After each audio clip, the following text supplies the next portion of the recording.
a accepté de remplacer le professeur Herzog, presque au pied levé, puisqu'il est souffrant, pour vous présenter une conférence sur le même thème qu'il avait prévu de le faire, c'est-à-dire l'incidence des agressions verbales sur la santé. Madame Jacqueline Bousquet était écrivain, conférencière internationale, docteur S Sciences, chercheur honoraire au CNRS, biologiste, biophysicienne, endocrinologue, immunologiste de la reproduction. Et je lui laisse la parole. Merci. Merci. Bon, est-ce que vous m'entendez? Écoutez, ces titres-là, c'était dans une autre vie. Hein. C'est plus vrai aujourd'hui, je vous assure. Bon, alors, je voudrais, avant de commencer, donc avoir une pensée pour le professeur Herzog, qui est souffrant, que j'ai eu longuement au téléphone. Et là, je lui ai dit que j'étais bien incapable de le remplacer, n'est-ce pas?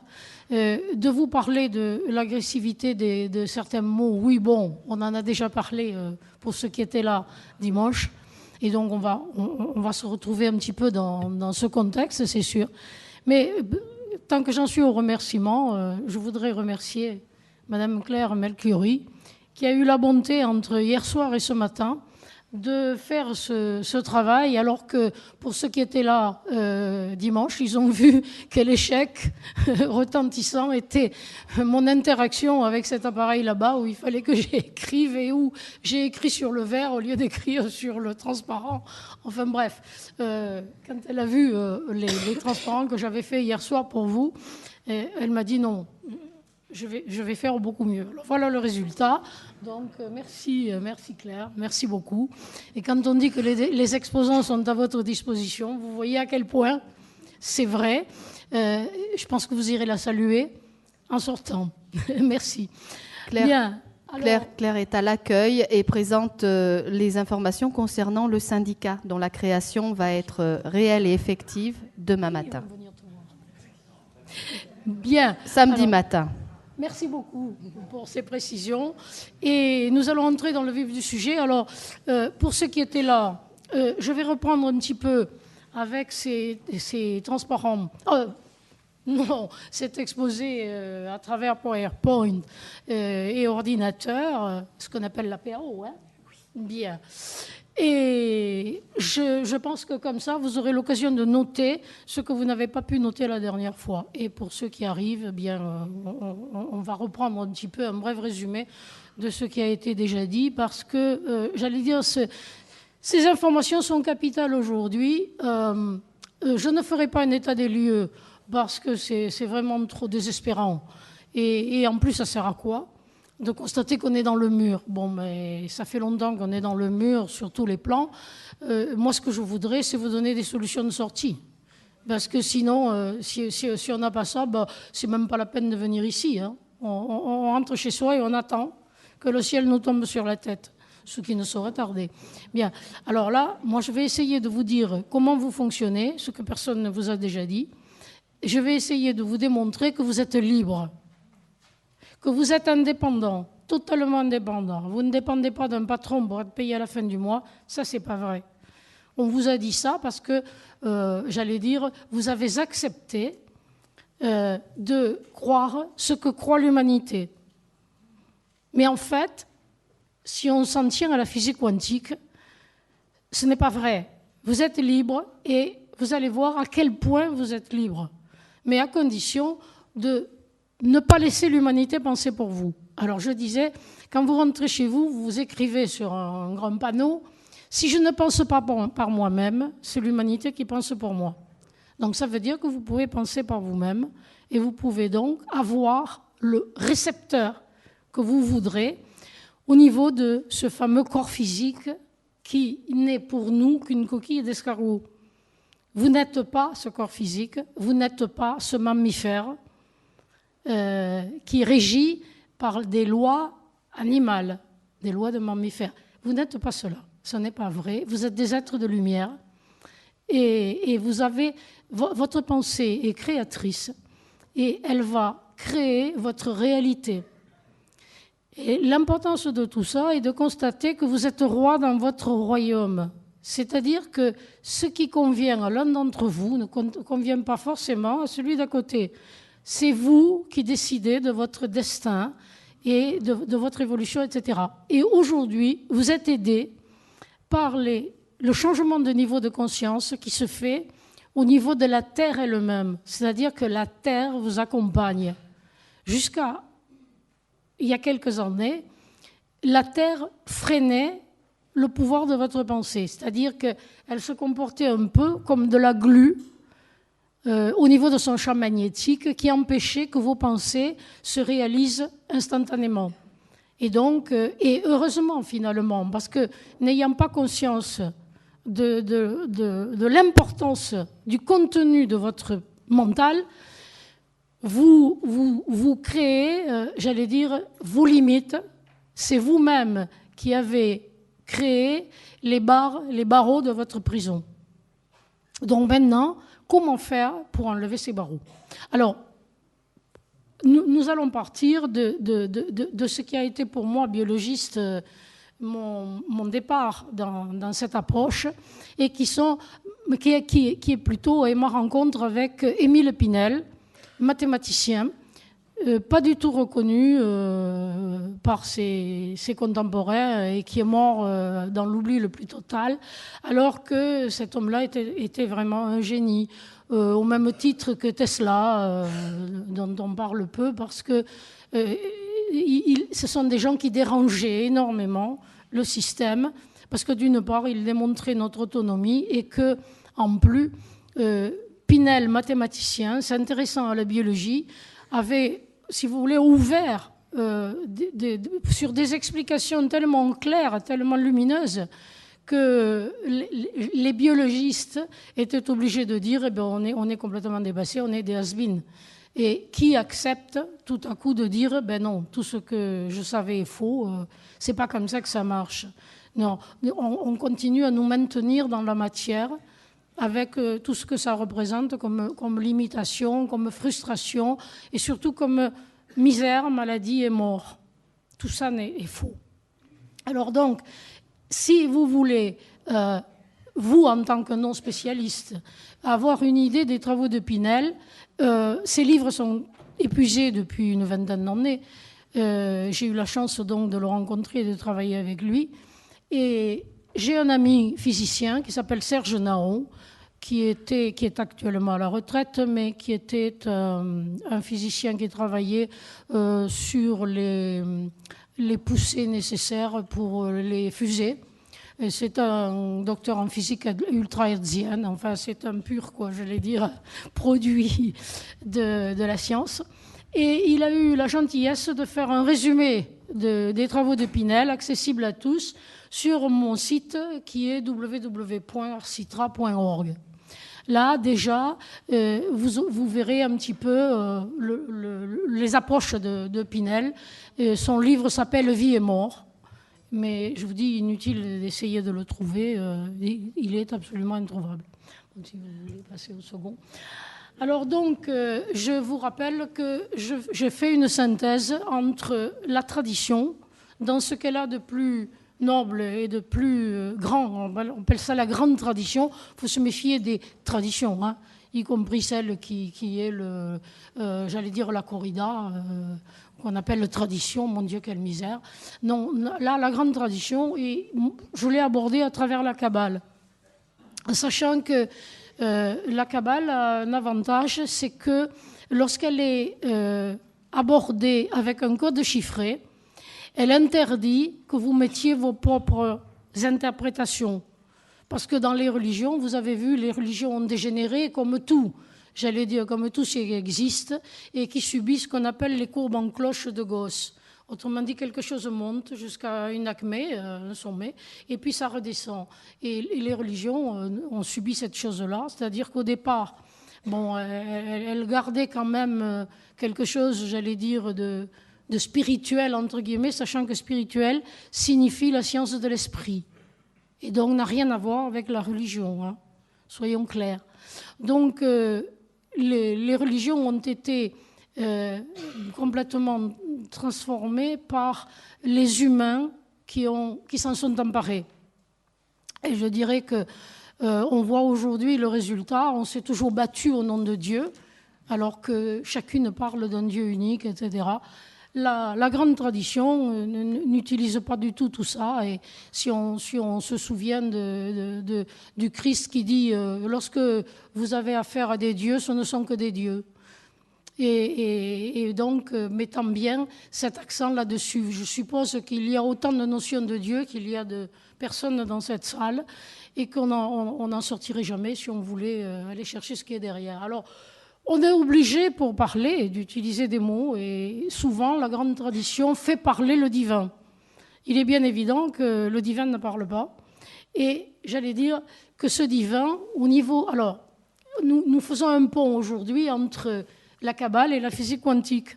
Donc, on va passer de l'un à l'autre pour bien montrer que les deux s'interpénètrent. Je vous avais dit dimanche que au début, les médecins, les érudits étaient à la fois prêtres et scientifiques. Mais la religion ayant tellement évolué, les scientifiques ont rejeté, avec juste raison, la religion pour se retirer un petit peu de concepts complètement dépassés, etc. Et aujourd'hui, c'est la science qui est tombée dans un matérialisme outrancier et qui nous a conduits complètement dans le mur. Je dirais que nous n'avons plus de penseurs actuellement, nous avons des expérimentateurs, et que donc nous souffrons au niveau de la science de ce matérialisme à outrance. Et donc, aujourd'hui, c'est la grande tradition qui doit absolument reprendre le droit de citer parce qu'elle n'a pas d'âge et qu'elle a été toujours vraie, elle sera toujours vraie dans 100 000 ans. Et la science a tout intérêt, justement, à renouer avec la tradition. Et je citerai Einstein, non pas la lettre, mais l'esprit, parce que je ne me souviens plus lequel est lequel. Mais Einstein a dit... La religion est boiteuse, ou plutôt la science est boiteuse sans la religion, et la religion est aveugle sans la science. Et je crois que c'est plus que jamais vrai. Donc, nous avons au niveau de la Kabbale ce qu'on appelle l'éclair flamboyant, et qui se traduit par une structuration de l'énergie. Donc, pour comprendre aujourd'hui ce qu'est l'énergie, on va passer d'abord par la Kabbale, et ensuite on passera par... on abordera à travers cette nouvelle physique. Et je rappelle, cette nouvelle physique autorise toutes les audaces, contrairement à l'ancienne. Alors, vous avez ce qu'on appelle la triunité, le divin, qui consiste en 1, 2, 3, et je dirais c'est hors du temps, hors de l'espace, on ne peut pas en parler, parce que notre mental, avec lequel nous abordons la vie, est duel, et donc ne peut pas avoir aucune idée de l'unité. J'allais dire, les chiens ne font pas des chats, et donc notre mental ne sait pas appréhender ce qui peut être l'unité. Mais vous pouvez en avoir une idée en pensant seulement que cette unité est obligée de se projeter pour se reconnaître et pour exister, pour être, pour prendre conscience d'elle-même. Donc le 1 se projette dans le 2. Dans la dualité. Et cette dualité est un miroir. Donc ça donne un mouvement mâle, de va-et-vient, et on sait qu'en physique, un mouvement mâle engendre toujours un mouvement femelle autour, et qui est le 3. Et donc on a un tourbillon, mais là c'est un tourbillon tellement rapide qu'on ne sait plus dans quel sens ça tourne, on n'a aucune idée. Donc on a 1, 2, 3, ça nous est inaccessible, simplement c'est là. Voilà, c'est l'origine de tout. La Kabbale nous dit que ce 3 se projette dans le 4 et qu'entre les deux, il y a un abîme dont on ne dit rien. Et le passage entre le 3 et le 4 se fait par une séphira, parce que les trucs sont des séphirotes, les structurateurs de l'énergie sont des séphirotes, et ici, entre le 3 et le 4, il y a une séphira qui s'appelle Da'at. Et on n'a pas le droit de la faire figurer, parce que La Kabbale était une tradition orale. Et ce date, on ne pouvait en parler que qu'on savait en quoi ça consistait.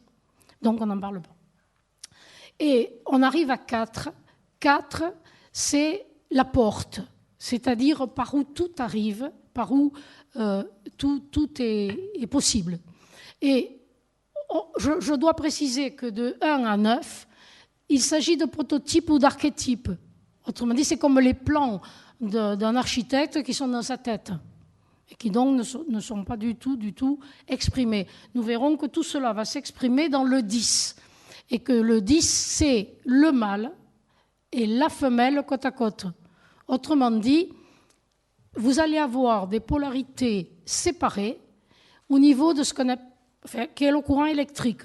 Le courant électrique a un signe plus, un signe moins, et ce sont des polarités séparées, et ces polarités sont engendrées par le 9, nous allons voir ça tout à l'heure sur le plan de la physique, et j'allais dire, vont constituer toutes les formes qui existent dans ce qu'on appelle notre espace-temps, et ce sont des ondes électromagnétiques. Vous entendez parler tout le temps d'ondes électromagnétiques, et qui sont donc les limites de toutes les formes, quelles qu'elles soient, cette étiquette, ceci, nous, les animaux, etc., sommes 10, c'est-à-dire limités par ces formes.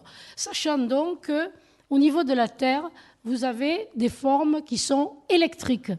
Mais la science physique vous dit que l'électrique engendre le magnétique. C'est faux, c'est le magnétique qui engendre l'électrique, parce que le magnétique précède, nous allons voir ça tout à l'heure. Et donc, au niveau des formes, vous avez une émission de quelque chose qui est une information, qui est totalement immatérielle, et qui est liée à ce qu'on appelle les émissions duoformes. On a fait une présentation de cela un peu plus loin. Alors, je vais simplement continuer très très vite là. Donc, le 4, c'est la porte, c'est la première manifestation, j'allais dire, mais totalement immatérielle. Et elle est à droite, donc elle est dans les signes plus, donc dans le masculin. Or, le signe plus et le masculin est un futur, toujours. C'est-à-dire une potentialité.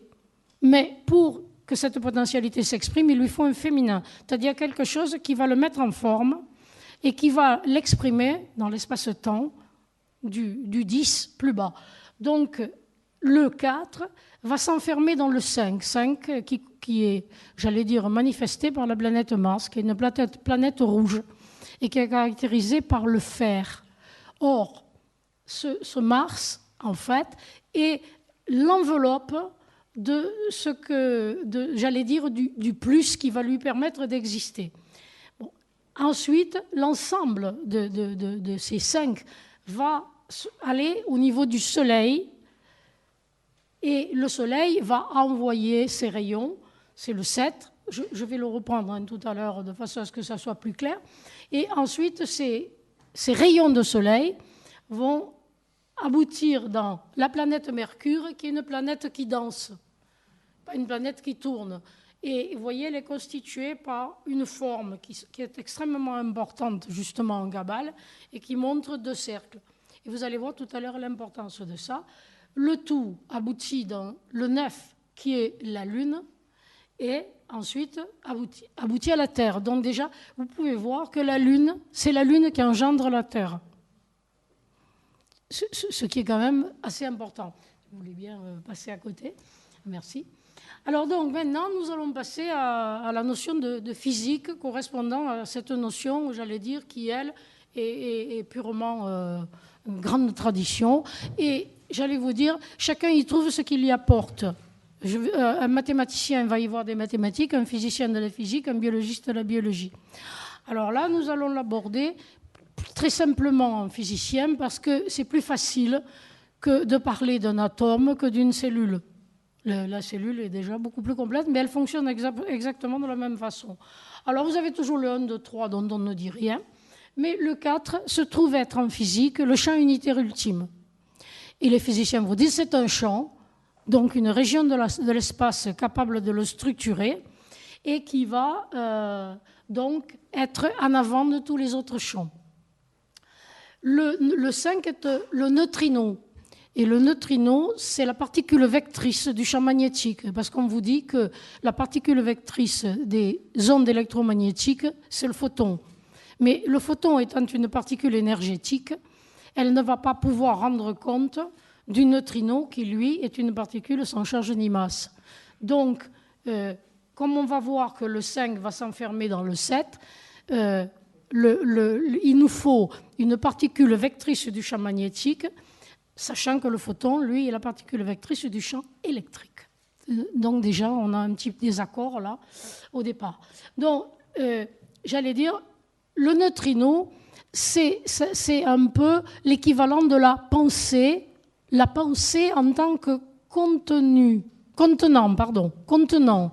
Parce qu'après, le contenu de vos pensées, c'est le psychisme. Hein.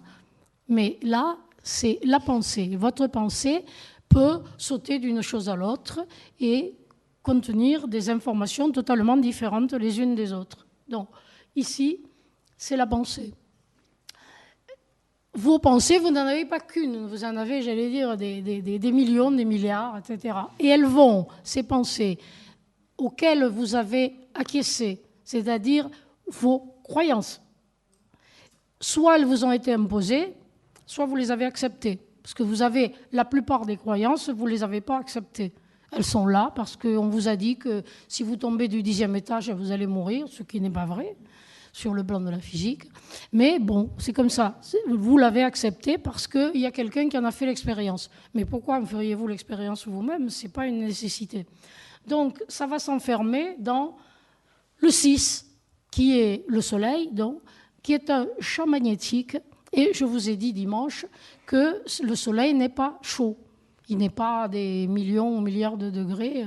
Tout ça est faux parce qu'un champ magnétique, il ne peut pas être chaud ou froid ou je ne sais pas, il est rien. Mais c'est un champ magnétique qui n'est pas dans notre univers. Soyons conscients de cela, c'est très important. On va le voir tout à l'heure avec les champs qui animent la cellule, découverts par Pinel. Donc c'est le 6, et le 6, ça va, dans l'atome, représenter les protons. Et ces protons, on vous a dit que dans l'atome, il y avait une énergie considérable, une énergie de liaison. Et si vous imaginez un aimant, bon, vous ne pouvez l'imaginer, votre aimant, qu'à travers sa manifestation physique, qui est l'aimant en fer. Eh bien, vous savez que si vous présentez un aimant, il va sauter sur l'autre aimant et il va se lier par une force aussi importante que l'aimant est important. Eh bien, c'est ça, la force atomique. La force intranucléaire, c'est ça. C'est-à-dire, ce sont des petits aimants non matérialisés et qui s'accolent les uns aux autres dans une relation d'amour. Au passage, je vous dirais que quand le Christ dit « Je suis le tout est sorti de moi, le tout est revenu à moi », il parle avec une conscience qui a réintégré toutes les consciences dans cette relation d'amour. C'est pour ça qu'il disait « aimez-vous les uns les autres ». Parce que, en fait, cette conscience n'a qu'une idée, c'est retrouver son unité. Bon, ça c'est une diversion. Vous savez que le Soleil émet des, entre guillemets, rayons. Ah oui, je vous ai dit qu'il était noir, hein. C'est le Soleil noir, c'est Gémini. Simplement que, vous voyez qu'ici, nous sommes dans une potentialité, nous sommes dans ce que je vous ai dit, un archétype. Donc rien n'est visible de ce que je suis en train de décrire, rien n'est visible, c'est tout dans un autre univers. Et donc le champ magnétique émet des rayons, et ces rayons vont dans le 7, et le 7 est constitué de plus 3 moins 3, pour manifester l'unité dedans. Et donc vous avez vu que l'unité, finalement, c'est de l'information. C'est ce à quoi vous croyez. Donc, cette information, elle est dans des photons dont la science vous dit qu'il est à lui-même son antiparticule. Or, si on vous dit qu'il y a une particule et une antiparticule, les deux vont s'annihiler pour redonner des rayons gamma. C'est une loi de la physique. Et là, ça ne s'annihile pas parce qu'il y a entre les neutrinos qui sont de l'information. Je ne vais pas aller plus loin dans ça parce que ça ne me permettait plus d'aborder tout le reste. Mais bon, c'est comme ça et j'allais dire, c'est une donnée scientifique. Donc, voilà les photons. Et vous voyez ce que dit la grande tradition, que le tout va dans le 8. Et le 8, pour nous, physiciens, c'est l'électron. Or, l'électron, si vous demandez à un physicien, il dit, qu'est-ce qu'un électron? Il dit, je ne sais pas, on ne sait pas. Il ne savent pas plus qu'un atome, mais bon. C'est reconnu, hein, je veux dire, l'atome de bord est complète avec son noyau et puis les électrons qui tournent autour, c'est complètement dépassé. Je pense que plus personne n'y croit actuellement. Mais bon, l'électron, donc, il est là. Et en effet, la science dit que l'électron contient un gaz de photons et de neutrinos. Or, vous voyez, c'est facile, hein. Vous voyez le 5, le 6, le 7, les photons. Je vous ai dit qu'entre les photons, il y avait des neutrinos. Et donc, voilà, en face, l'électron qui a toute sa place, puisque c'est... La science vous dit aussi que l'électron pulse 10 puissance 23 fois par seconde, autrement dit, change de forme. Qu'est-ce qui vous change de forme en vous? Ben, le poumon, qui respire. Et donc, là, l'électron respire dans la lumière. Et la lumière est informationnelle. Ce qui veut dire que sans arrêt, nous alimentons ce que la tradition appelle les archives akashiques, où se trouve tout ce que l'homme a pensé ou a fait, et vous avez accès à ces archives à travers ces électrons qui vous constituent. Ce qui fait que j'ai rencontré un monsieur l'autre jour qui m'a dit « Mais je suis un cancre, j'ai toujours été un cancre, l'école est partout, et tout ce que vous avez dit, je le sais. » Mais il avait accès tout simplement à ces informations. De la même façon que ce que je suis en train de vous dire, vous le savez, puisque vous avez aussi accès sans arrêt à toutes ces informations. Vous n'avez simplement peut-être pas les mots pour le dire. Mais en fait, vous le savez. Et donc, vous savez comment vous fonctionnez. Le tout va ensuite dans le neutron. Dans le neutron, on vous dit qu'il contient, si on le laisse un quart d'heure hors de l'atome, il va se transformer en proton et en électron. Ce n'est pas tout à fait vrai, mais bon, on va faire comme si. Et vous voyez que pour qu'il y ait une manifestation dans notre espace-temps, et ça c'est capital, comprendre qu'il faut quelque chose qui est neuf. Et Étienne Guillet, qui a vraiment été un précurseur en biologie, qui était comme par hasard un mathématicien aussi, qui est devenu biologiste et qui est professeur à Orsay, et qui travaillait avec le pendule, a trouvé qu'il y avait un certain nombre de substances qui avaient la propriété de vibrer pierre philosophale nombre 9. Là. Et parmi ces substances, qui sont toutes piézoélectriques, c'est-à-dire capables de transformer une onde immatérielle en courant électrique ou inversement, c'est la piézoélectricité. Si vous voulez bien me donner la suite. Il faudra revenir en arrière. Encore.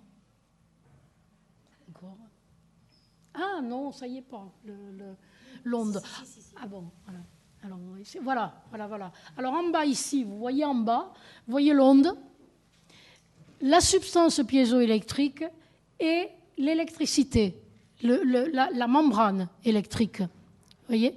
Donc ces substances, c'est le neutron dans l'atome, le centriole dans la cellule, l'eau, qui est un cristal liquide, bon, le cerveau, le psychisme, le sexe, les fleurs dans les plantes, l'argent, la lune et les trous noirs dans les galaxies. Tout cela permet l'incarnation de quelque chose, autrement dit, l'apparition dans l'espace-temps. Je ne vais vous prendre qu'un exemple que vous allez comprendre tout de suite, c'est le sexe. Et vous voyez bien que les informations qui font un être humain passent par le sexe pour donner une apparence. Les femelles, les mâles, enfin, les hommes, les femmes, pardon. Donc, le sexe correspond bien à cette piézoélectricité qui va permettre à un champ informationnel, donc immatériel, de s'exprimer dans notre espace-temps à travers une image. Et cette image, donc, est l'image d'un homme ou d'une femme. Non.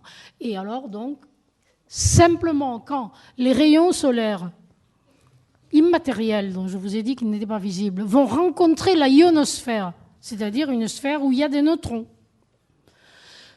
va pouvoir donner l'image du Soleil. c'est cette image-là qui est chaude, qui est informationnelle, en ce sens que le côté immatériel du photon, en rencontrant la matière, va exploser, j'allais dire, et donner l'énergie. Et l'énergie, c'est ça qui est capital aussi, ce n'est qu'un support de l'information. Cette information, je vous ai dit qu'elle était magnétique. Ce qui veut dire qu'aujourd'hui, quand l'homme utilise de l'énergie sans arrêt, avec les réacteurs atomiques ou le pétrole, il utilise la mémoire de la Terre. Cette mémoire de la Terre qui est dans son champ magnétique. Et le champ magnétique de la Terre diminue au fur et à mesure qu'on lui prend toutes ces informations. Mais comme le magnétisme diminue, la fréquence augmente. Et vous allez voir l'importance que ça a dans notre vie de tous les jours. C'est que jusque-là, nous étions codés sur ce qu'on appelle les ondes de Schumann. Les ondes de Schumann, c'est la vibration de la Terre entre la Terre et la ionosphère. Et elle était, jusqu'à il y a quelques trentaines d'années, de 7,8 Hz. Et maintenant, elle avoisine 12 Hz, selon la série de Fibonacci. Ce qui veut dire que nous, qui sommes codés sur la Terre, puisque nous sommes faits de matériaux terrestres, ah oui, on y vient. On me demande de faire le lien avec les agressions verbales, mais c'est la deuxième partie, parce que si vous n'avez pas compris cela, vous ne pourrez pas savoir comment ça va fonctionner, comment ça va marcher au niveau de votre vécu. Donc, je vous disais donc que j'ai perdu le fil. Ah oui, les ondes de Schumann. Oui, alors donc, on avait des acides aminés qui étaient à 7,8 Hz. Or, vous savez qu'à une fréquence correspond une forme. Donc, ceci va fabriquer nos ADN. Et nos ADN, ce sont des antennes, uniquement des antennes qui perçoivent les informations issues de ce champ magnétique qui est morphogénétique. Donc maintenant, c'est à 12 Hz, ce qui veut dire que nous avons de nouveaux ADN. Et ces nouveaux ADN nous donnent accès à des informations beaucoup plus subtiles et sont le support de cette nouvelle conscience. À nous de les laisser s'exprimer ou de continuer à fonctionner comme des mammifères que nous sommes, c'est-à-dire dans l'espèce animale. Mais ces nouveaux ADN nous introduisent directement dans la nouvelle conscience. Voilà pour ce fonctionnement. Et vous voyez, donc, toute utilisation de l'énergie libère de l'information qui est stockée dans des champs magnétiques. Ça, c'est très important à savoir. Bon, le magnétisme diminuant, la fréquence de la Terre augmente, donc on fait aussi. Et ces nouveaux acides aminés, ça fait nouveau ADN, nouvelles antennes, nouvelles informations, et donc nouvelle conscience. Voilà. Ça, on va s'arrêter là, on va parler des champs de Pinel. Alors, Pinel a décrit 3 champs intracellulaires qu'il a nommés H1, H2, H3. Alors, voilà, H1 est un champ, j'allais dire, normal, le champ électromagnétique. C'est un champ physique, j'allais dire, tout à fait mesurable. Le H2, est un champ magnétique dont je vous ai parlé tout à l'heure à propos du 5 et du 6. Il est dans un autre univers, et dans cet univers, il n'y a pas de séparation. C'est très important de comprendre ça. C'est-à-dire que ce champ magnétique est sans cloisons étanches, comme l'est la conscience. Simplement, c'est une conscience unique. Et cette conscience va ensuite, après, se manifester dans H1. Elle va se manifester comme des degrés sur un thermomètre pour la température. On parle toujours de température, on parle toujours de conscience, simplement on va parler de niveau de conscience et comprendre que ces niveaux peuvent aller de la conscience d'une roche à la conscience exaltée d'un être hautement spirituel, un maître, on dira. Voilà. Et c'est toujours cette même conscience, elle passe par l'animal, elle passe par le végétal, etc. Et tout ça est dans ce champ H2, sans séparation aucune. Et en physique, c'est traduit par le théorème de Bell, qui dit que quelque part, toutes les particules sont reliées de façon intime et immédiate. C'est la base de l'holistique. dire tout est dans tout. Voilà.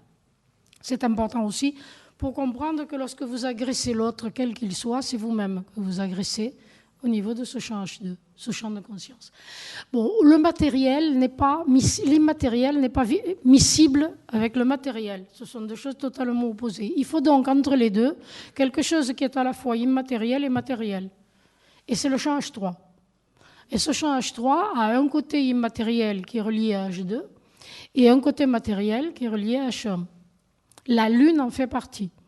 Ce que vous voyez, c'est le côté matériel de ce champ H3. Et Pinel démontre que ce champ H3 est caractérisé par une formule qui le définit et qui est dH3 sur dt, ce qui veut dire que ce champ varie au cours du temps, t étant le temps.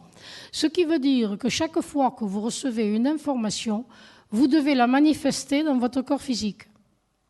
Je m'arrête une seconde et pour dire que vous voyez là le poids des ans, le vieillissement, puisqu'à chaque instant, vous recevez de nouvelles informations qui font changer votre apparence et qui sont responsables du vieillissement.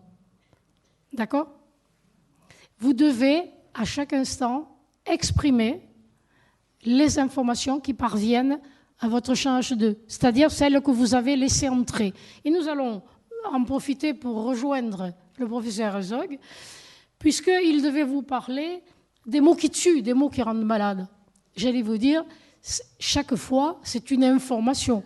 Et quelqu'un vous agresse, et il vous agresse en vous disant quelque chose que vous ne pouvez pas gérer. C'est-à-dire qui vous assomme. Par exemple, vous êtes bien tranquille, et puis on vous dit que votre enfant a eu un très grave accident de voiture, quelque part, enfin, etc. Et immédiatement, vous pâlissez, votre cœur se met à battre, et vous manifestez tous les signes d'une détresse. Donc là, vous avez reçu un mot qui vous a agressé. Mais le mot lui-même est totalement immatériel. C'est une information. Le dH3 sur dt exige que vous le manifestiez. Et donc, il faut se méfier, évidemment, des mots qui tuent, mais j'allais dire, dans la mesure où je vais vous donner la solution pour ne pas être agressé, je n'irai pas plus loin dans cela. Et que vous sachiez qu'il y a des mots qui tuent, je pense que vous en êtes tous conscients, mais moi je vais vous montrer à quel point c'est important. Par exemple, un diagnostic médical. Un diagnostic médical où on vous dit, il faut dire, quand les malades sont forts, il faut leur dire la vérité. Je ne suis pas du tout persuadée que ça soit vrai, sans aucune préparation. C'est-à-dire que là, vous allez voir votre médecin et puis il vous dit j'ai les résultats de vos examens, vous êtes séropositif. Alors, en fonction de ce que vous êtes, vous allez réagir comme oh là là, je suis fichu, je vais mourir. Et à ce moment-là, au niveau de votre cerveau, qui lui est un cristal liquide et qui donc permet à H2 de se manifester, dans l'instant, pas 15 ans après, dans l'instant, se produit un œdème. Et cet œdème va faire que la liaison entre le champ morphogénétique d'un organe qui, en l'occurrence, au moment de la peur brutale de la mort, est le poumon, vous allez déclencher une pathologie pulmonaire. Cette pathologie, elle est extrêmement simple. C'est que le champ envoie une onde. Vous la voyez en bas. Et cette onde est caractérisée par une fréquence. Or, à une fréquence correspond une forme. Si, au niveau du cerveau, il y a une altération, vous n'allez plus avoir la bonne fréquence, vous allez avoir ce qu'on appelle une fausse fréquence. Et l'organe, lui, qui fonctionne avec, je ne sais pas, 10 Hertz, et tout à coup, vous lui envoyez 5 Hertz, il change de forme et il tombe malade. Il est bancal. C'est la maladie. Si le choc psychologique a été assez fort pour donner un œdème qui va couper complètement la communication entre le champ morphogénétique et l'organe, vous avez un cancer. C'est aussi simple que ça. Inutile d'enlever le cancer. Ça ne sert à rien, puisque la personne va toujours être agressée. À moins qu'entre-temps, elle ait changé ses concepts. Ça, c'est tout à fait possible. Mais en tout cas, ce qu'il faut aller chercher, c'est la cause. Qu'est-ce qui a déclenché chez vous une telle panique, une telle peur de la mort? Et vous verrez que c'est toujours quelque chose de psychique. Alors, nous ne sommes pas égaux devant le stress. C'est-à-dire que quelqu'un qui est bien dans sa peau, qui est optimiste, qui est nourri très correctement, très convenablement, qui ne mange pas à l'agonie, celui-là, il va être beaucoup plus fort face à une agression et, j'allais dire, il se contentera peut-être d'être mal à l'aise pendant quelques jours, je ne vais même pas dire malade, mais il va t'en tirer. Mais quelqu'un qui a un terrain complètement bousillé par une nourriture ou une vie complètement, j'allais dire, dégénérée, celui-là, il va être très, très accessible. Et c'est ainsi qu'on dit, par exemple, de fumer tue. Ça n'est pas vrai, je suis désolée. Jamais le tabac n'a tué personne par cancer. Bon, ce n'est pas bon de fumer, c'est bien évident. Je dis, regardez un cendrier, vous n'avez pas envie de mettre vos poumons comme ça. Mais je suis désolée, fumer ne tue pas, ce n'est pas vrai. Et d'ailleurs, scientifiquement, c'est faux aussi, puisqu'on a réussi à provoquer des cancers chez des animaux qui avaient un signal d'alerte à la fumée qui leur disait « il faut fuir parce que tu vas mourir ». Ceux-là, évidemment, prisonniers dans le laboratoire et de cage, ils font un cancer du poumon. Mais quand on essaie de déclencher un cancer du poumon chez les hamsters gold qui vivent dans des terriers, ils en ont fait fumer 6000, ils n'ont pas réussi à déclencher un cancer. Ok, d'accord. Bon, en plus, si c'était vrai, tous les gens qui sont soumis au tabac feraient un cancer. Bon, ce n'est pas vrai, bien évidemment. Alors donc, nous ne sommes pas égaux devant l'agression, et ne me faites pas dire que les cancers ne sont pas déclenchés.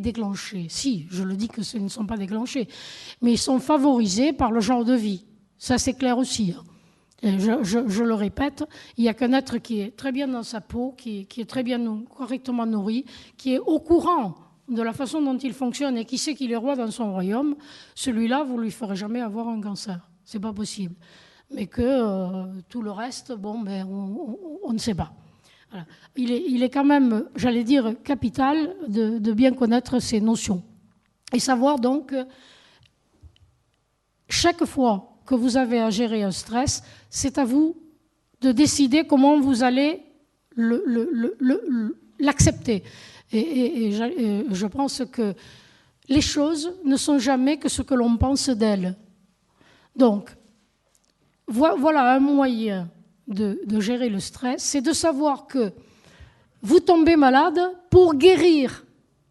Justement, la maladie doit être accompagnée, elle ne doit pas être combattue. Que la combattre physiquement, c'est remonter de la matière à l'esprit, ce qui est contre nature. J'allais dire, c'est l'esprit qui commande la matière. Autrement dit, c'est votre psychisme qui est responsable de votre manifestation. Ce à quoi vous croyez, vous l'aurez en expérience. Vous croyez que vous êtes dépendant de quelque chose, ok, vous devenez dépendant. Parce que la grande tradition dit, avant qu'ils ne demandent, je leur ai déjà tout donné. Et elle dit aussi, et voici que je fais toutes choses nouvelles. Ce qui veut dire que quand vous vous coupez des expériences du passé, elles sont passées, il faut les laisser où elles sont, vous pouvez à chaque instant changer vos concepts. Alors, là, je vais faire allusion au point zéro, puisque vous entendez beaucoup parler aujourd'hui du point zéro, et ce point zéro, il est déterminé par DH3 sur DT, puisqu'il est l'instantanéité, et il est rendu par Yodévavé de la Kabbale, qu'on appelle l'intemporel, le Seigneur. Et nous sommes tous donc des Yodévavé, puisque nous avons ce fameux chant DH3 sur DT qui s'exprime à chaque instant. Et donc, à chaque instant, vous pouvez dire, mais ça ne m'intéresse pas, ça m'est égal.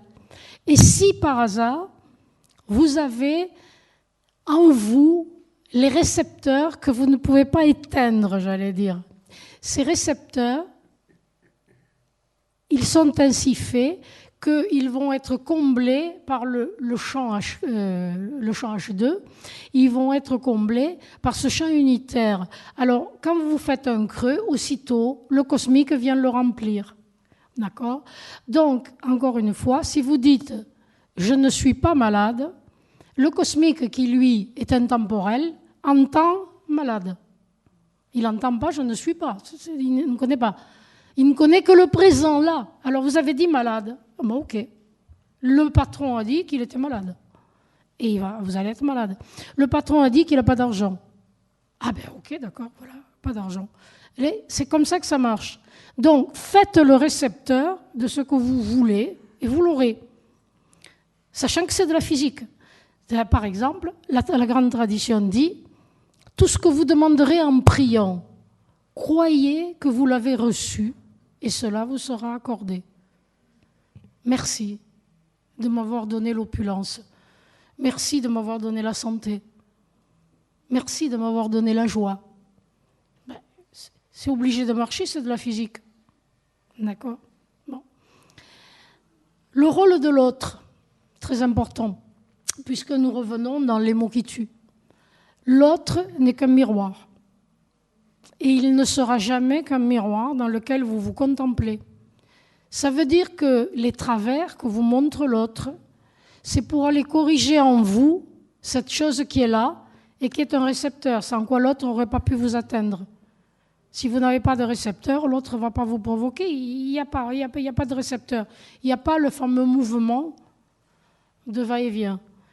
Donc, l'autre est un miroir et n'essayez pas de changer l'autre, changez vous-même.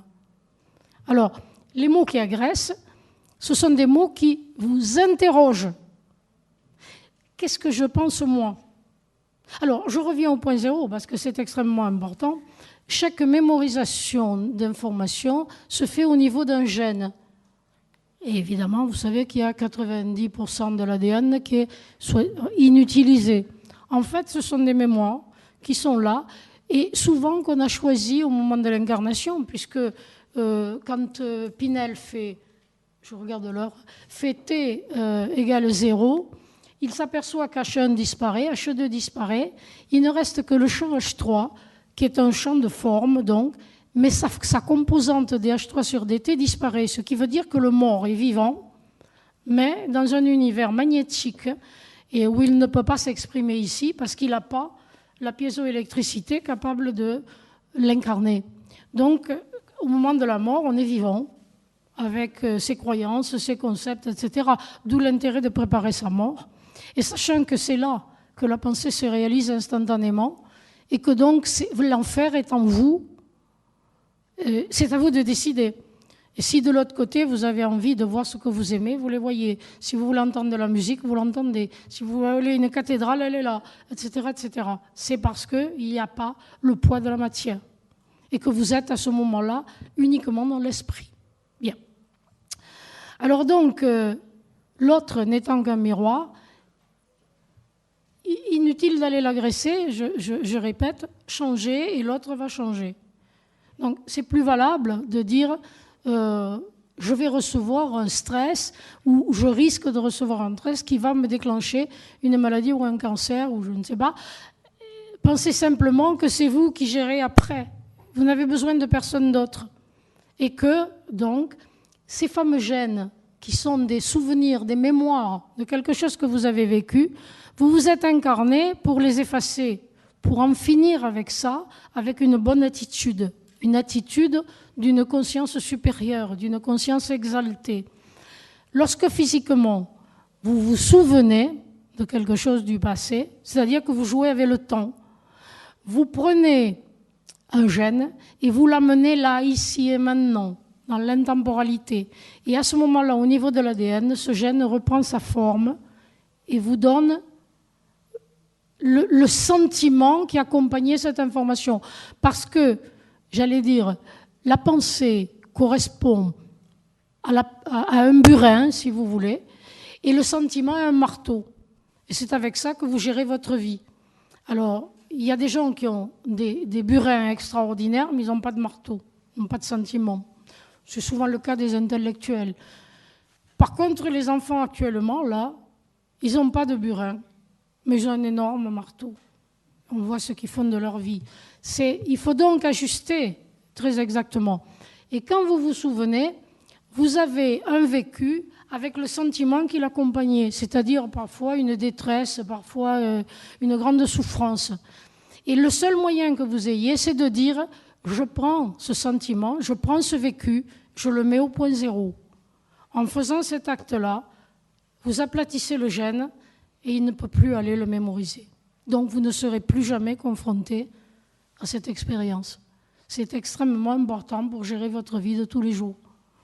Chaque fois que vous avez affaire à quelque chose qui est douloureux et qui est un souvenir du passé, mettez-le dans le présent et dites, votre pensée est souveraine, votre pensée. Regardez les travaux d'Emoto, le physicien japonais, qui parle à l'eau ou qui met une étiquette sur un flacon d'eau et il met par exemple le mot merci.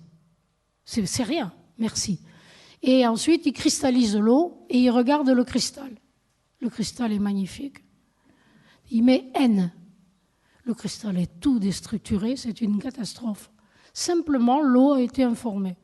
Je pense que c'est capital parce que n'oubliez pas que nous sommes à 80% faits d'eau, 70% en vieillissant.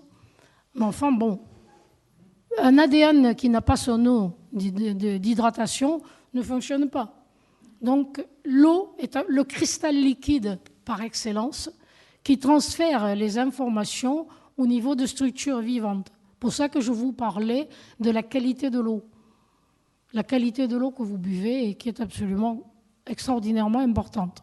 Et je ne voudrais pas terminer sans vous parler du temps, parce que j'avais dit que je vous parlerai du temps.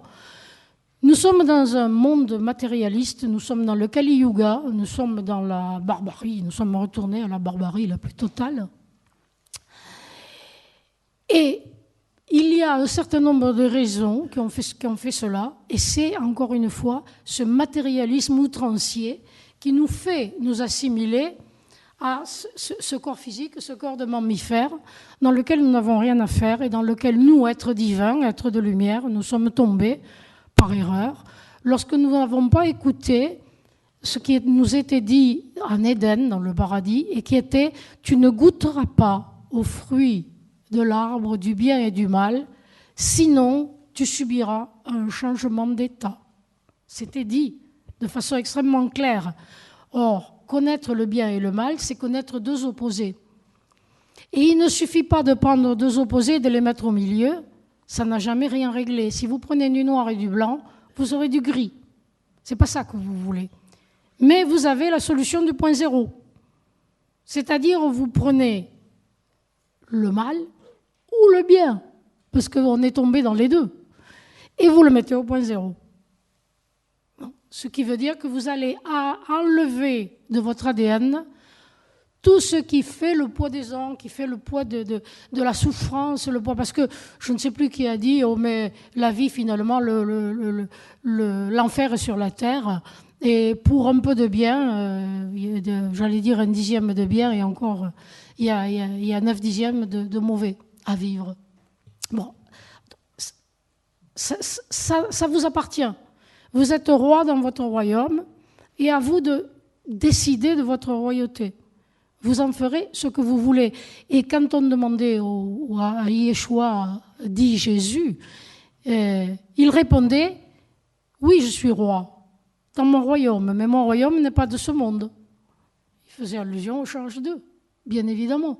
Mais il disait que son H2 lui appartenait. Et il lui appartenait pourquoi ? Parce qu'il avait ses propres récepteurs. Et je terminerai sur cette notion que vous devez aussi bien avoir présente dans l'esprit, c'est que tout ce qui vous constitue vous est personnel. Ça veut dire que vous n'avez pas une albumine humaine. Vous avez votre albumine. Vous n'avez pas un œstrogène humain. Vous avez un œstrogène personnel. Toutes vos structures, internes ou externes, sont uniques. Vous êtes unique. Et quand on vous propose de vous transplanter un organe animal ou le sang de quelqu'un d'autre, ou je ne sais pas quoi, on va parasiter votre psychisme. Et vous n'êtes plus vous. Lorsque vous vous laissez injecter n'importe quelle chose, sachez que ça va atteindre votre immunité, donc votre personnalité. Et si vous avez besoin de quelque chose aujourd'hui pour affronter les événements, c'est de votre personnalité qui dit « je suis moi, je suis unique et je suis inébranlable. On ne peut pas m'agresser, on ne peut pas me tuer, on ne peut pas me diminuer, on ne peut pas me dévaloriser. Rien, tout ça, je décide que je suis totalement imperméable. » Et sachez que, par exemple, pour vous donner un autre exemple de ce qu'est votre concept, votre conscience. Vous savez on a dit aux femmes qu'elles étaient un appareil reproducteur et un appareil sexuel, n'est-ce pas? Les femmes doivent se marier, faire des enfants. Je suis désolée, c'est la chose la plus absurde que j'ai jamais entendue de ma vie. La femme est un être spirituel, un être divin.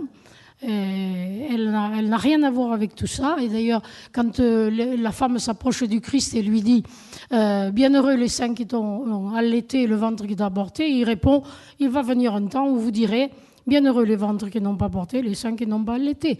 Mais ça, comme ça dérangeait l'Église, elle l'a supprimé. Il n'empêche que ça a été dit. Et donc, cette femme-là qui a reçu cette information, elle l'a reçue à un moment où elle ne pouvait pas la repousser, et à plus forte raison si elle était vaccinée. Ça, c'est clair.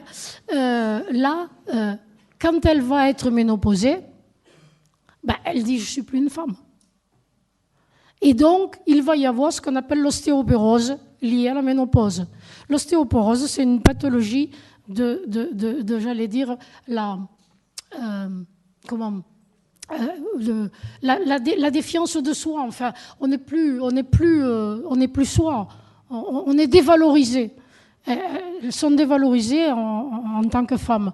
Donc, il y a une ostéoporose et qui va provoquer, je le disais, au-delà de la fausse fréquence, le cancer des os. Et vous ne trouverez un cancer des os que chez quelqu'un qui a été dévalorisé. Je vais dire par exemple une femme qui a été opérée du cancer du sein, qui a été mutilée et qui se reconnaît dans son image, l'image qui la représente aux yeux du monde, elle est dévalorisée et donc elle va faire un cancer des os. Et on va appeler ça une métastase. Je suis désolée, il n'y a pas de métastase, ça n'existe pas. Il y a des cancers qui se succèdent. C'est-à-dire qu'on va lui dire, madame, vous avez une métastase et vous avez une métastase osseuse. Et à un moment, elle va voir qu'elle ne peut plus se tenir debout, etc. Elle va dire, je vais mourir. Bon, rien que cette idée, cancer du poumon, oula, métastase pulmonaire. Et là-dessus, ces œdèmes cérébraux dont je vous parlais, qui sont les foyers de Hammer, vont être tels qu'il va y avoir surpression dans le cerveau. Et à ce moment-là, on va dire cancer du cerveau, c'est la fin. Voilà, vous avez vu une succession de paroles qui tuent, de mots qui tuent. Mais encore une fois, si vous savez ce que je viens de vous dire, non seulement vous vous sortirez vous-même de la situation, mais en plus vous allez tout mettre systématiquement au point zéro, de façon à ce que vous dites, moi je suis roi dans mon royaume. Le reste.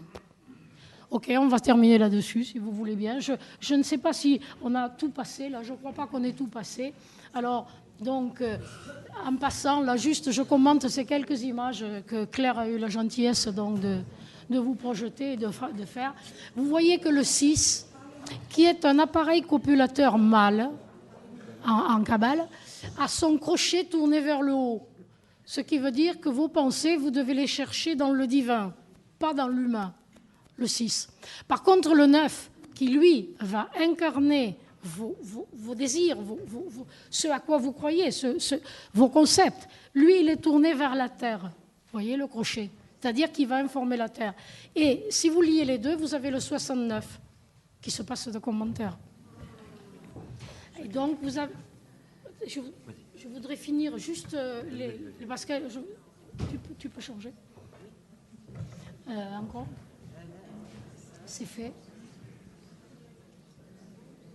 Non, ça c'est fait. Il y en a un autre. Hop, tu es allé trop vite. Oui, ça c'est fait. Donc oui, les ondes électromagnétiques dont je vous avais dit qu'il y avait le neutrino qui est là, perpendiculaire, et qui donc est responsable des émissions duoformes, ce qui fait que quand vous arrivez quelque part et qu'il y a de la lumière, vous dites ce que vous êtes. Et ce sont les neutrinos qui sortent de votre membrane, ici, là, qui disent je suis cela, voilà. Je me présente, je suis cela. Voilà. Et ça, c'est lié donc aux émissions duoformes et c'est lié surtout à la mémoire des lieux. Les lieux se souviennent. Par exemple, vous avez des endroits qui ne sont pas habitables. Les laboratoires de biologie où il y a eu des expérimentations animales, on ne pourra jamais construire une habitation là-dessus. Les gens sont obligés de partir. Il y a eu à un moment donné une magnifique maison du côté de Paris. Et chaque fois, les gens la revendaient parce que c'était impossible de vivre dans cette maison. Et alors, on a fait venir des prêtres, des exorcistes, on a fait venir des scientifiques, et tout. Et puis jusqu'à un qui a dit, mais qu'est-ce qu'il y avait avant ? Eh bien, il y avait un laboratoire d'expérimentation animale qui travaillait sur les oiseaux. Et le lieu était complètement infecté, impossible, cette maison, plus personne n'a jamais été capable d'y vivre. Voilà. Ça, c'est lié aux émissions duoformes et à la mémoire des lieux. Bon, ça, vous l'avez eu, ça, vous l'avez eu. Eh bien, c'est tout, je pense, voilà.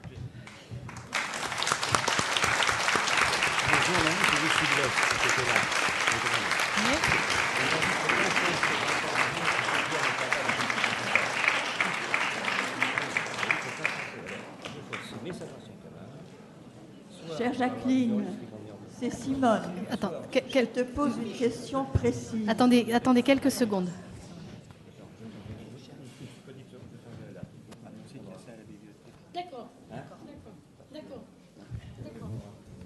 D'accord, mais j'ai donné l'explication. J'ai dit pourquoi. On n'a jamais réussi à créer un cancer chez des amateurs de golf. Je suis désolée. Et j'ai bien dit que c'était pas bien de fumer non plus. J'ai dit simplement que le tabac ne tue pas. Tu vois le centrifuge comme qu'il l'interprétait. Il a dit, oui, ça, il a marqué son canard, le tabac ne tue pas. Ça va, c'est Et oui, mais il entend ce qu'il veut. Bien sûr. Oui, c'est ça. Là aussi, tout le monde. C'est ça le problème, toi. Là, on arrive au problème de l'information. Voilà. Telle qu'elle est diffusée. Mais j'allais dire, c'est L'interprétation qui est bon. Ouais. des gens qui sont partis, Ok. trouvant que c'était pas Je vous ça, écoute. parce qu'ils n'ont pas Madame attendu assez Simone longtemps. Brousse voulait s'exprimer. Alors voilà ma question précise. Depuis un an, presque un an et demi, je n'arrive pas à me tirer de vertige d'une part, et donc depuis un an, d'une DMLA, dégénérescence maculaire, soi-disant liée à l'âge. Et on a, de fil en aiguille, trouvé que mon état de santé était en grande partie, vient en grande partie d'une intense pollution électromagnétique qui, à partir des ondes Wi-Fi, envahit d'une part mon studio parisien, mais d'autre part et encore plus mon studio de week-end à Saint-Germain-en-Laye. J'ai fait faire, on a trouvé cela avec des appareils testeurs de ces émissions de ces ondes spécialisés. Alors, j'ai fait faire des travaux qui viennent de se terminer à Saint-Germain-en-Laye, mais pas encore à Paris. Et j'ai toujours mes vertiges et j'ai toujours mes histoires de dégénérescence maculaire dont on m'a dit qu'il n'y avait rien à faire. Je te demande tes conseils pour savoir ce que je dois, moi, faire. Je suis tout à fait de ton côté et je peux te dire que je les réaliserai. Merci d'avance. Ça continue, c'est toujours la même chose. D'accord. Bon, mais écoutez, j'entends très très mal, hein, vous avez bien compris. En plus, l'acoustique n'est pas très bonne.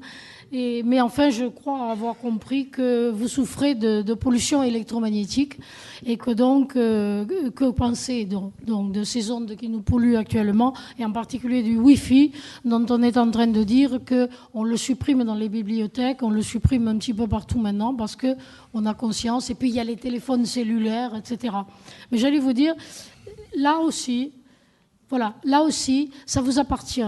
C'est-à-dire que, est-ce que vous allez garder ce récepteur ? Est-ce que vous allez dire, oui, je suis pollué par le Wi-Fi ? Ça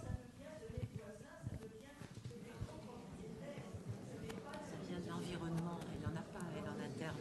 Oui, d'accord. Oui, non, mais attendez, je n'ai pas répondu à votre première question. Je disais simplement que l'environnement, encore une fois, c'est à vous de décider. Où vous avez des récepteurs, c'est-à-dire vous êtes un mammifère, ce que j'ai expliqué, vous avez des ADN à 7,8 Hz, et auquel cas, Je suis désolée, vous suivez la loi des mammifères et donc vous êtes pollué. Donc vous êtes, j'allais dire, pollué par les vaccinations, pollué par les chemtrails qui diffusent de l'aluminium en veux-tu, en voilà, pour justement, j'allais dire, diminuer la population mondiale. Donc tout le monde a conscience qu'elle est en train d'entraîner la perte de la Terre et que certains voudraient bien faire mourir le maximum de gens pour pouvoir à nouveau gérer ce qui reste. Bon, ça, c'est votre affaire. Mais si vous passez dans la nouvelle conscience, cette nouvelle conscience est très au-dessus, au point de vue vibration, très au-dessus de tout cela. Et j'allais dire, cette pollution qui est autour de nous, elle est dessous. Il vous suffit de ne pas redescendre à ce niveau. Vous dites, mais moi, je n'ai rien à craindre, absolument rien à craindre de mon environnement. D'ailleurs, le Christ disait, vous mangez ce qu'on met devant vous, simplement bénissez-le. Mais il parlait pour des gens extrêmement évolués. Parce que je dirais quelqu'un qui reste au niveau des 7,8 Hz, lorsqu'il mange la viande des animaux actuels qui ne sont pas élevés, élevé ça veut dire faire monter, hein, ceux-là ils vont manger de l'agonie. Donc ils vont se charger d'agonie. Bien, mais maintenant vous prenez de l'eau, je l'ai dit l'autre jour, vous prenez de la nourriture, vous la bénissez. Mais les vibrations changent immédiatement. Même l'eau devient trimère. C'est donc un phénomène physique. Et vous l'avez vu avec Emoto. Donc, vous dites, simplement vous dites le Wi-Fi, la pollution, mais moi j'en ai rien à faire parce que ça ne m'atteint pas, je n'ai pas de récepteur. C'est ça la solution. Vous prenez quelque chose et vous le mettez au point zéro. Vous n'avez pas de récepteur. Où voulez-vous que ça vous atteigne? Voilà. La seule solution, c'est le point zéro et la montée de la conscience. Il n'y en a pas d'autre.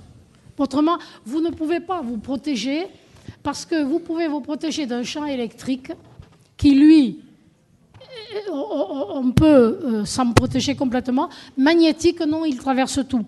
Et pourquoi? Parce que le magnétique, c'est de l'information et c'est du temps. C'est ce que je vous disais tout à l'heure. Je ne suis pas arrivée au bout de ma démonstration, mais quand nous mesurons le temps, nous le mesurons comme le temps que met la Terre pour tourner autour du Soleil. Mais c'est de l'espace. Le temps qu'il faut pour aller d'un point à un autre. Mais c'est de l'espace. Ça n'a rien à voir avec le temps. Le temps, lui, il est granulaire. Et la physique sait bien qu'elle a besoin de cette notion de granulaire pour être cohérente.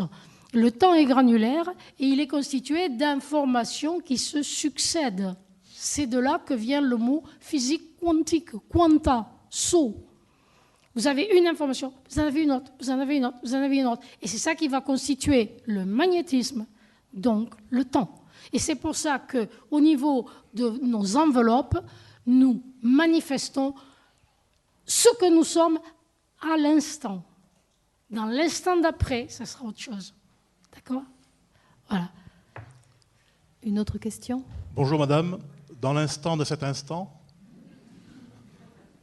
dans l'espace qui nous sépare d'un être unique à un autre être unique,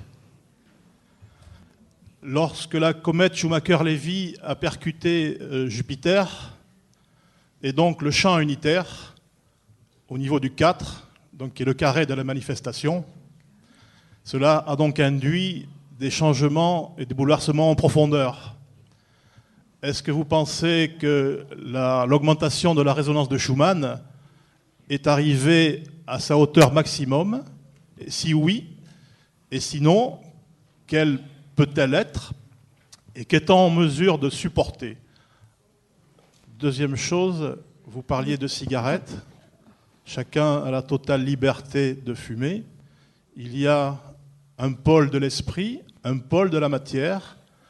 Ne peut-on pas penser que la cigarette induit en nous une trame, un maillage, un tissage qui se serre, et notamment au niveau du poumon, puisque dans le poumon, on a le souffle, et donc on a la vie, et que ce maillage étant fermé, étant serré, étant tissé à son extrême, ne va-t-on pas se rapprocher plus du pôle de la matière que du pôle de l'esprit? Merci. Oui, ok. Dans la première question, je suis entièrement d'accord avec vous. Oui, c'est vrai que ce phénomène de Jupiter heurté par... oui, c'est certain que ça a accéléré énormément le processus de changement. Ça, c'est certain. Bon. Les fréquences vont augmenter jusqu'à 13 Hz, mais probablement d'ici la fin de l'année d'ailleurs, en provoquant des changements mais extrêmement importants dont nous n'avons encore pas idée. Et il faut se souvenir aussi des prophéties mayas. Vous savez, le calendrier maya qui a tout raconté de la vie de la planète jusqu'en 2012. Et en 2012, le calendrier s'arrête et évidemment on se pose des questions, mais qu'est-ce qu'il y a après ? Bien, justement, après, personne ne sait, parce que actuellement, le fait de la diminution du magnétisme terrestre implique que la Terre, le pôle nord magnétique, n'est plus au nord. Il est en train de se balader. Et on sait qu'il était déjà à 23 degrés de l'axe nord-sud géologique. Et maintenant, donc, le pôle nord est quelque part du côté de la Russie, je ne sais pas, il se déplace à une vitesse considérable. Tenez compte quand même des anomalies locales qui sont restées avec leur champ magnétique aussi en train de varier. Et ça explique les changements climatiques parce que il y a, je ne me rappelle plus, un scientifique qui a dit que le magnétisme engendrait du froid et l'électrique du chaud. Or, les champs sont toujours à angle droit. Donc on avait du froid au nord magnétique et nous avions du chaud à l'équateur. Mais maintenant ça a basculé. Ce qui fait que dans des endroits où il faisait moins 10 ou moins 20, il fait moins 40. Et la banquise fond à une vitesse extraordinaire parce que le froid n'est pas maintenu par le magnétique. Parce que si vous réfléchissez, et pour faire fondre des kilomètres de banquise, il faudrait qu'il fasse au moins 40 degrés pour que ça fonde à la vitesse où ça fond. Or, toujours là-bas, il fait moins 10, moins 20, moins 30. Et pourtant, ça fond. Mais voilà l'explication, j'allais dire, logique et rigoureuse.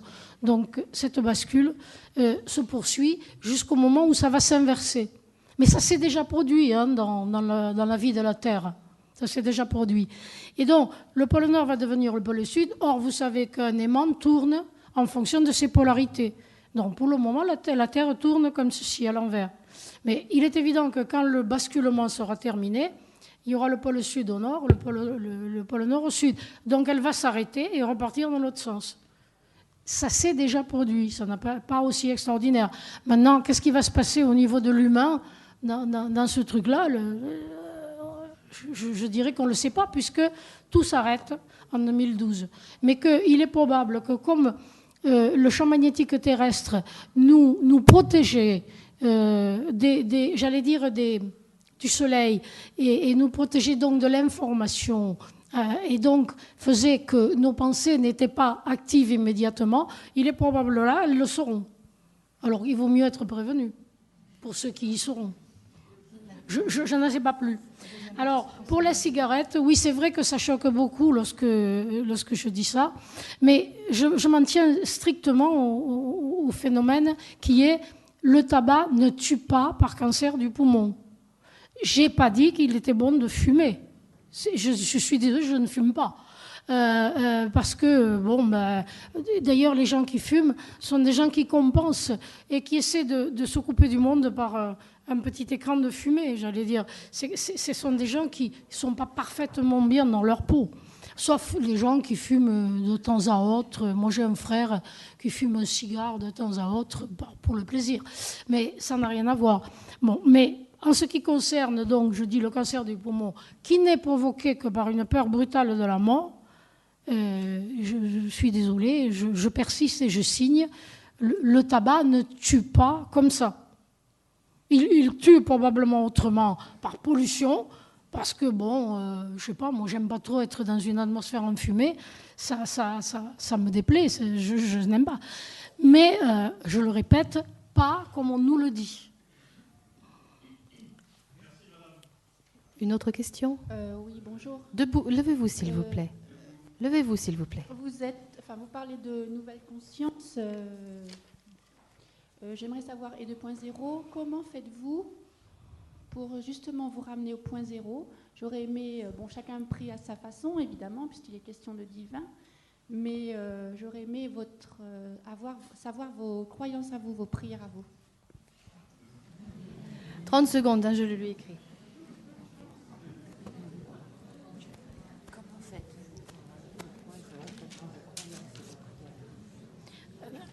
Ouais. Oui, je vous ai dit que c'était un phénomène physique extrêmement simple qui fait que vous prenez une mémoire. Par exemple, je ne sais pas, je vais prendre un truc précis. Par exemple, quelqu'un qui vous dit vous êtes un pauvre type. Vous êtes un pauvre type, vous êtes nul, vous n'avez pas de diplôme.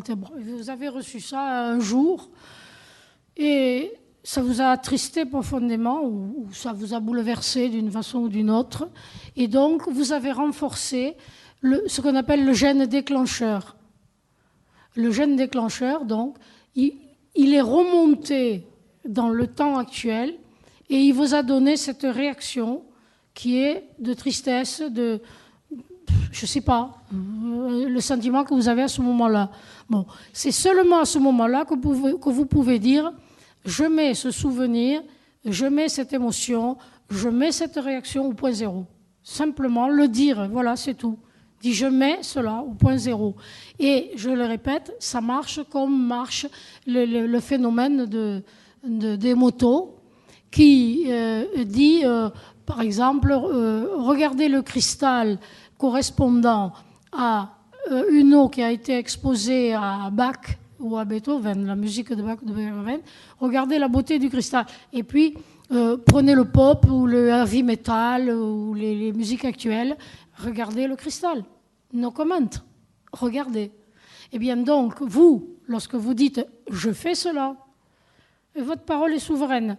Et je dis, la tradition dit « ma parole ne me reviendra pas vide ». Donc, c'est simplement, vous avez ce pouvoir. Ensuite, vous avez le pouvoir de bénir. Vous avez le pouvoir de consacrer. Donc, à vous de choisir votre relation avec ce qu'on appelle le divin. Et je vous ai dit qu'il, pour les physiciens, est un champ unitaire et n'a rien à voir avec une personnalité, quelque chose que vous pourriez diviniser.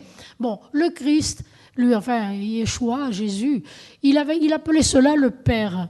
Mais j'allais dire, si vous prenez ces mots, vous prenez l'autoroute.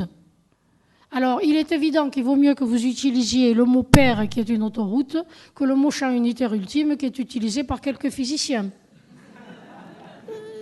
C'est à vous de choisir. Enfin, en tout cas, personnellement, je sais que j'aime bien le mot « père » parce que la réponse est immédiate. Je dis bien immédiate. C'est pour ça que je vous disais la dernière fois que je vous ai vu, ne croyez pas ce que je dis, faites-le.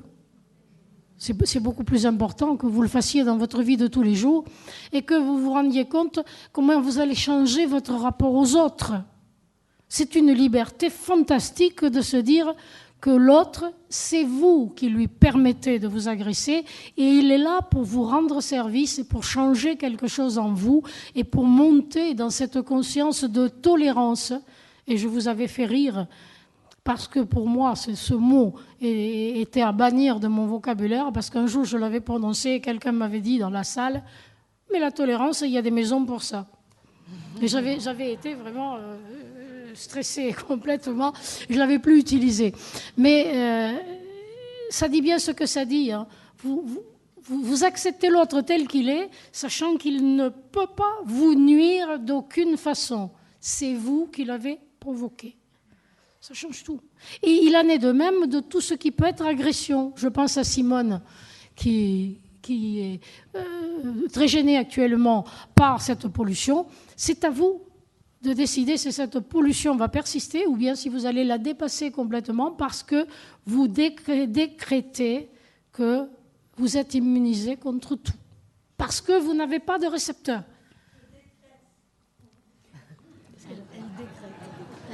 Absolument, absolument. Et vous décrétez comme le roi ou la reine que vous êtes. Je suis roi dans mon royaume et je ne laisserai rien venir m'agresser sinon pour me faire monter. pour me faire monter dans la conscience. Respectez, vous serez respecté. Ne jugez pas, vous ne serez pas jugé. Je vous ai dit l'autre jour, vous vous promenez dans la vie comme dans un cylindre de glace. Tout ce que vous projetez, vous le recevez. C'est ainsi fait, ça fonctionne comme ça sur le plan de la physique.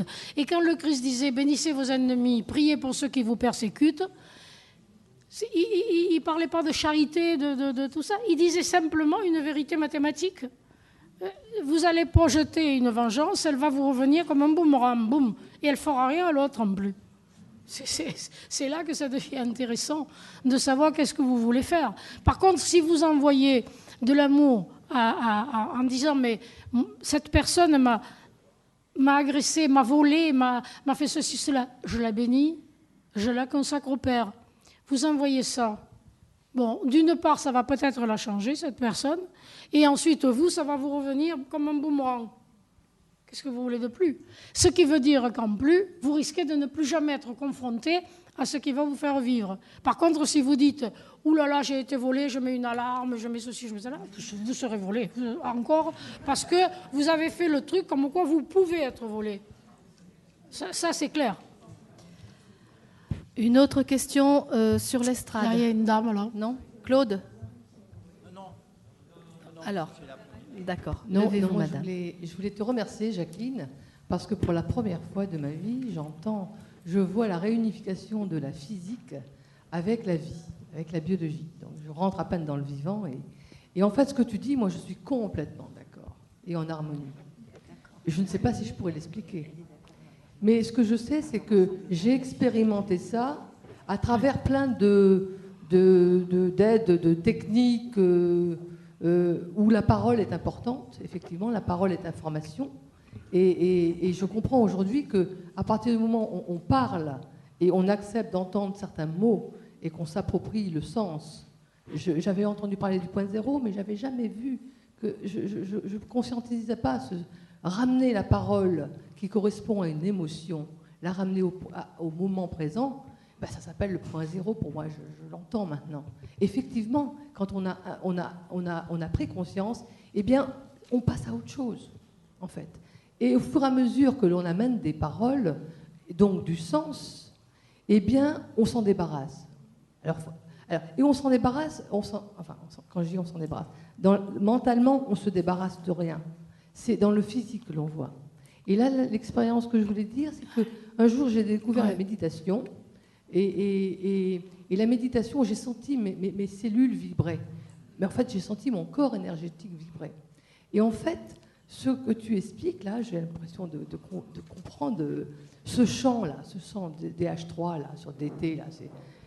J'avais l'impression de sentir le DH1 et le DH2, et tout ensemble, je ne sais pas trop, c'est un peu compliqué, mais ce qui est clair, c'est que dans certains endroits, on peut se sentir vraiment très mal. Et j'ai la chance de voir des choses. Et si je regarde mon corps énergétique, ben, il a une qualité, il est particulier, et que quand je suis bien, il est complètement différent. Et un jour, j'ai vu qu'à travers la méditation, qui est simplement un ancrage, un alignement ciel-terre, c'est réellement l'alignement ciel-terre, et là on connecte son être, non pas avec des mots, mais avec la respiration de chacune des cellules, qui quand elles vibrent, eh bien notre corps énergétique, il est complètement aligné, et il nous protège. Ça fait comme un champ électromagnétique. Moi, personnellement, je le sens, le mien, je peux sentir celui des autres aussi, mais c'est assez frappant. C'est assez frappant comment on voit que l'énergie est touchée avant que le corps y soit. Et quand l'énergie est ramenée, réalignée par rapport au corps, eh bien, en fin de compte, on doit atteindre le temps zéro, le temps... c'est peut-être l'état homéostatique dont je parlais dans les cellules, où on est prêt à faire tout on est capable de tout, enfin je ne sais pas trop, mais... Et la protection dont tu parlais, la dame parlait des lésions électromagnétiques, je pense que c'est important, moi mentalement, moi je le fais, hein, c'est que quand je suis dans des atmosphères où je ne sens pas, j'ai toujours dit je ne sens pas, je ne savais pas ce que je vous disais, mais je sens ou je ne sens pas, moi je dis, depuis des années. Et les personnes, je les sens ou je ne les sens pas. Mais en fait, ce que j'ai découvert, c'est que je descends comme étant capable de rentrer dans mon champ et que je peux fusionner avec elle, ou alors c'est vraiment, il y a quelque chose qui me répulse, et je m'en écarte. En fait, on sent rapidement, sans mots déjà, et c'est notre champ DH3 d'être sur d'été, c'est fabuleux. Il pulse, il vibre avant même qu'on ait pensé. Pardon ? Bon, voilà, c'est ce que je voulais dire. Qu'est-ce qu'il dit ?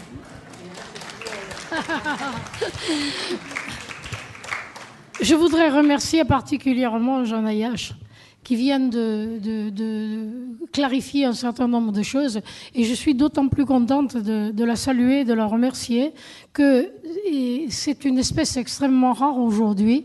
C'est une physicienne qui s'intéresse à la biologie, et c'est une physicienne qui reçoit le langage 5 sur 5 parce qu'elle sait ce qu'est un champ. Elle sait ce qu'est une information, elle sait ce que veut dire DH3 sur DT, et donc elle est capable, elle, maintenant, d'aller expliquer ça à ses collègues. Parce qu'elle n'est pas, excusez-moi, biologiste. Elle est physicienne qui s'intéresse à la biologie. Comme Pinel était mathématicien qui s'intéressait à la biologie. Et aujourd'hui, on a besoin de gens comme ça pour faire exploser le système. Il faut que le système explose et qu'on reconnaisse la réalité de l'immatériel. Et vous savez que partout, il est dit, dans la tradition, les choses visibles sont faites de choses invisibles. Bien voilà, ça, ce sont les champs. Et quand elle dit DH3 sur DT, il faut le traduire par là, l'instant présent, le moment présent, hors de l'espace et du temps. Et c'est là que vous avez tous les pouvoirs, puisque le temps n'existant pas, vous n'avez aucun souvenir, vous n'avez aucune mémoire qui est capable de vous freiner. Donc, ce que vous décrétez là, à l'instant, devient vrai instantanément, ce qui explique le pouvoir du temps zéro. Voilà, elle vient de le confirmer en tant que physicienne. Une toute dernière question, parce que l'heure est déjà dépassée. C'est un grand, grand merci que je viens vous donner aujourd'hui. Je suis une mamie de 80 ans. Je travaille encore, avec amour. Et je viens vous dire merci parce que vraiment, je pense que vous m'avez fait prendre conscience que je suis sur l'autoroute. Je suis sur l'autoroute parce que c'est à 150% de ce que vous avez dit. Je travaille sur l'eau tous les jours, je fais mes 10 bouteilles d'eau, je les consacre, je les bénis, je les mets devant la musique, la 9e symphonie de Beethoven ou autre. J'ai fait analyser ces eaux. Quand on m'a demandé qu'est-ce que c'est que cette eau-là, j'ai dit, j'ai prié dessus. On a dit la mémé, elle est folle, hein, parce que les résultats étaient concluants. Deuxièmement, quand vous dites s'adresser au père, oui, j'ai la chance d'être canal pour beaucoup de choses de guérison, mais je ne dis pas je suis un guérisseur ou une guérisseuse. Je dis c'est Dieu le veut, si son karma le permet, et seul je ne suis rien, mais c'est le Père qui est en moi qui fait ses œuvres. Voilà ce que je dis journellement, et je vous remercie parce que ça me donne encore plus de force pour aider l'humanité. Merci beaucoup.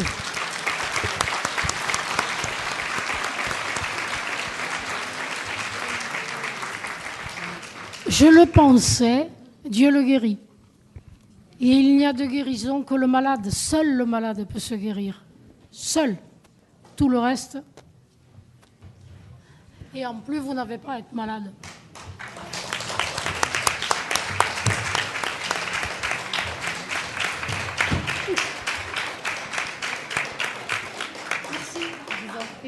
Un grand, grand merci à Madame Bousquet. Je voudrais vous signaler 2 livres publiés par Bernard Herzog qui sont à votre disposition à la librairie.